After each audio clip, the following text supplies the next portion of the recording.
I'm a homebody. I don't really like to go out. Just chill. So pretty much nothing. First day back from camp, that was my sophomore year.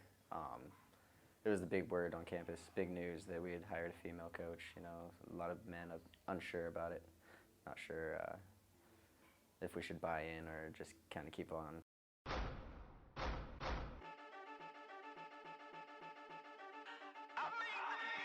Monday at 4.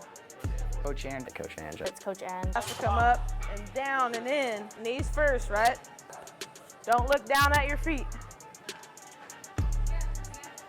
So how you feel it in your hammy? Yeah.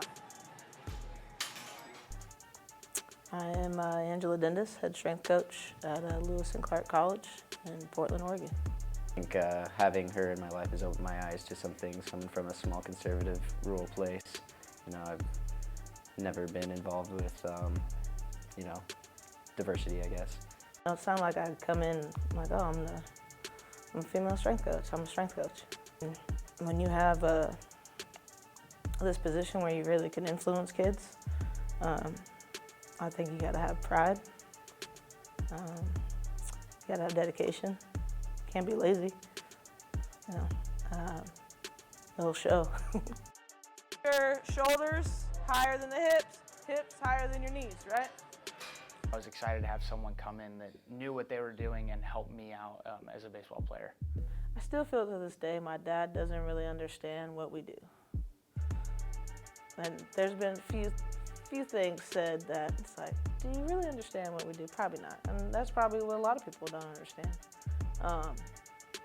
And so for the most part, I mean, my brother knows, my other brother, and their family, like, they've all been college athletes, had strength coaches, or were a strength coach, so they get it. I think it's, your parents, your grandparents are like, well, what really do you do? I think my dad still thinks I'm just a teacher.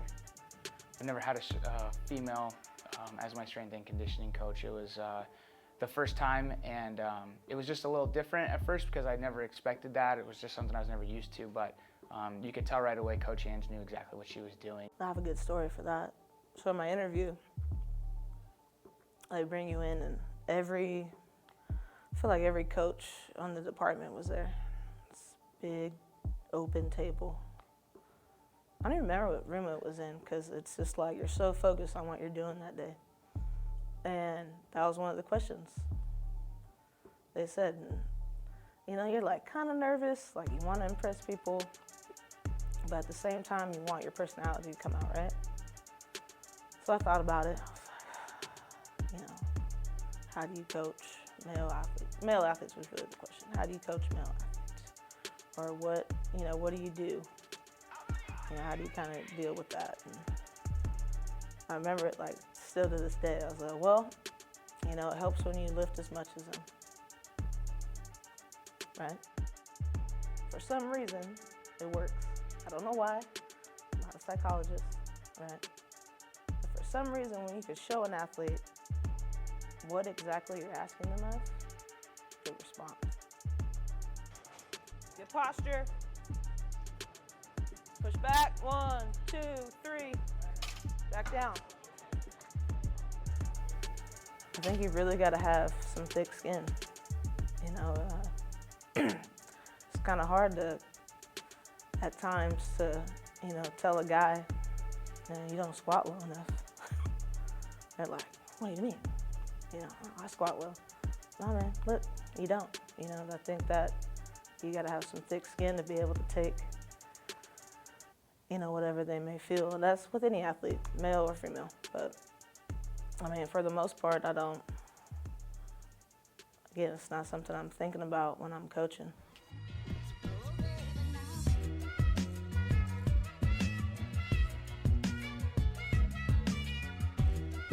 I'd say the very first time I knew what she was doing was our first lift as a baseball team in the fall.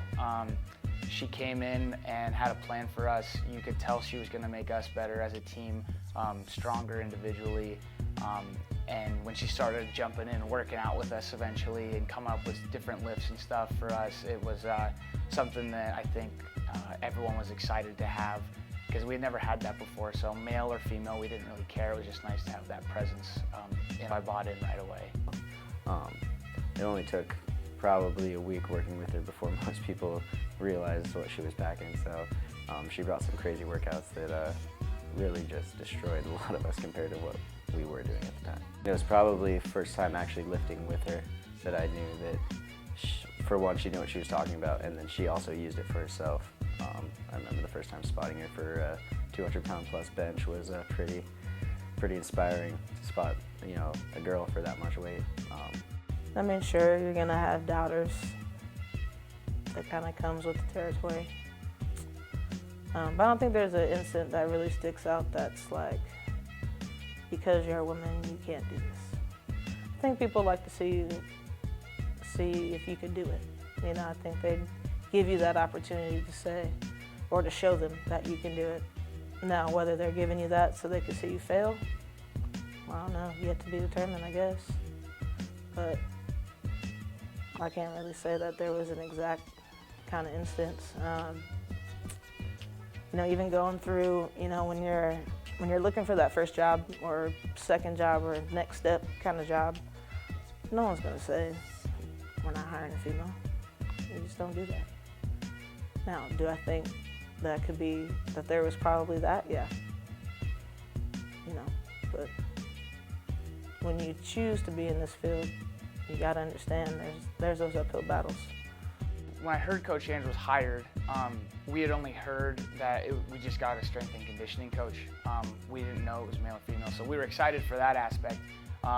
And then once we got into, you know, what heard it was a female, you know, personally, I was a little just hesitant, and not in terms of like wondering whether or not she was going to be able to do stuff, just a new experience for myself. But like I said earlier, day one, lift one, I knew that we had someone special to help us out. Being a woman in the strength department is different than what I'm used to. I mean, the only woman coach I had in high school was a track coach, and her idea of lifting was a lot of plyometrics with a bar. And then, you know, you come into a first day with Ange, and she's expecting you to load as many 45 plates on the bar as you can get. So, yeah, she's definitely different. She's a lot more intense than any other woman coach I've had. She expects a lot out of you, but she's not very pushy, which is good out of a strength coach, I think. And it's been a great addition to the Lewis and Clark family. So for me, it's been great support. I mean, I'm able to do what I love for little, you know, and not feel the pressure to really, you know, have to go out and make, you know, a bunch of money doing something I don't love. I mean, no one likes doing that. I mean, I don't want that 9 to 5. I'm good with my 12, 13 hours. So, is that it? Yeah. Cool.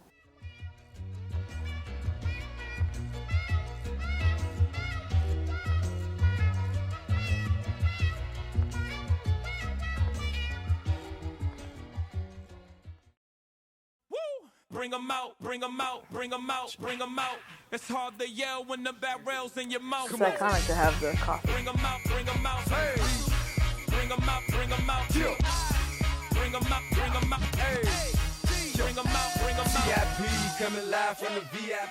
Someone tweeted in that question, how do you look up? Like my thinking face. And I realized I do it. That's why you guys pay $55 a year. I'm on the road doing shows, put my Mac down. Mississippi to Philly, Albuquerque to Chat Town. I got the crowd yelling, bring 'em out, bring 'em out. I'm a hot girl yelling, bring 'em out, bring 'em out.